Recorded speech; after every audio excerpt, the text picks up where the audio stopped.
masalah vape ini kan sekarang kan lebih memudahkan karena vape ini kan di sini legal ya.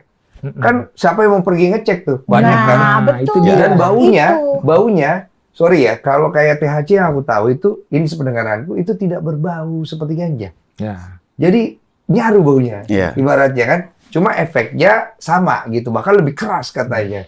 Nah, bagaimana Bapak nanti memilah-milah ini semua, Pak? Kami sudah beberapa kali melakukan penangkapan terkait dengan vape ini yang diisi dengan narkotika. Diisi sabu, diisi THC. Ada sabu, Pak? Ada. Diisi kokain ada. Liquid tapi jenisnya barangnya jadi liquid gitu kan? Iya, tapi tetap liquid karena memang disuntikkan di cartridge-nya itu. Iya, di cartridge ya. Iya. Yang terakhir kita tangkap adalah diisi etomidate.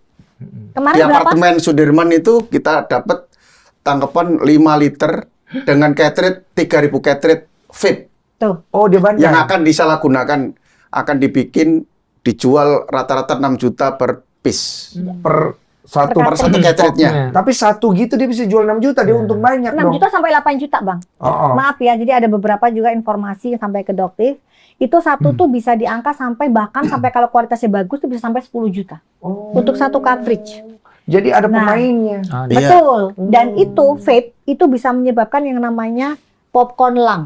Ya, coba mungkin Popcorn lung. popcorn lung. Coba dokter sebagai terparu Coba, silakan Dok. dijelaskan. Ya, jadi Ini vape tanpa ada Tanpa ada Tanpa narkoba tanpa dulu. ada ya. narkoba dulu. Narkoba dulu. Jadi memang ketika vape mulai in ya, apalagi waktu itu kan didengung-dengungkan sebagai pengganti rokok konvensional. Iya. Waktu awalnya saya juga pikir, ya asapnya nggak bau ya, kan beda ya sama yang kalau rokok itu kan kadang-kadang kita udah batuk-batuk segala macam. Tapi itu memang sudah disadari oleh dari perhimpunan kami dokter paru bahwa ini bahaya karena tiap orang yang memproduksi itu bisa masukin apa aja, Iya, ya itu. iya. Yang bahan dasar utamanya yang pasti kan propilen glikol sama dietilen glikol ya gitu ya, untuk yang kayak propelan dari ini ya. Iya. Nah itu terus itu kalau kena panas dari baterainya vape itu dia bisa berubah menjadi uap formaldehid ya, asal-aldehid seperti itu ya. Formaldehid kita tahu bahwa itu salah satu seperti formalin ya. Nah, itu kan bahaya. Oh. Karsinogenik juga Karsinogenik. ya. Terus dia masukin nikotin. Nikotin pun bisa berubah menjadi uapnya ya, jadi TSNA kita bilangnya kayak nitrosamin seperti itu. Oke. Nah, itu juga karsinogen. Nah, dari situ aja udah bahaya.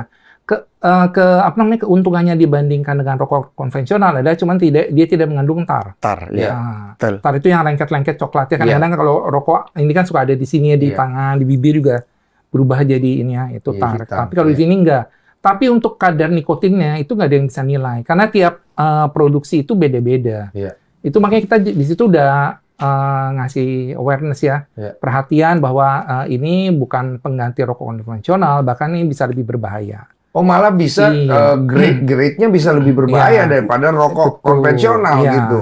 Ditambah lagi sekarang dia ditambah flavor, rasa ya. Rasa Nah, kimia. salah satu ya kan ada rasa vanilla, stroberi. Itu semua adalah untuk makanan, bukan untuk dihirup. Sama seperti obat anestesia biasanya untuk disuntik kayak etomidate segala kan suntik, tapi dihirup. Makanya ketika saya juga diskusi dengan teman saya yang dokter anestesia dia ya untuk efek yang secara dihirup kita juga belum tahu karena itu bisa menjadi suatu gas iritan.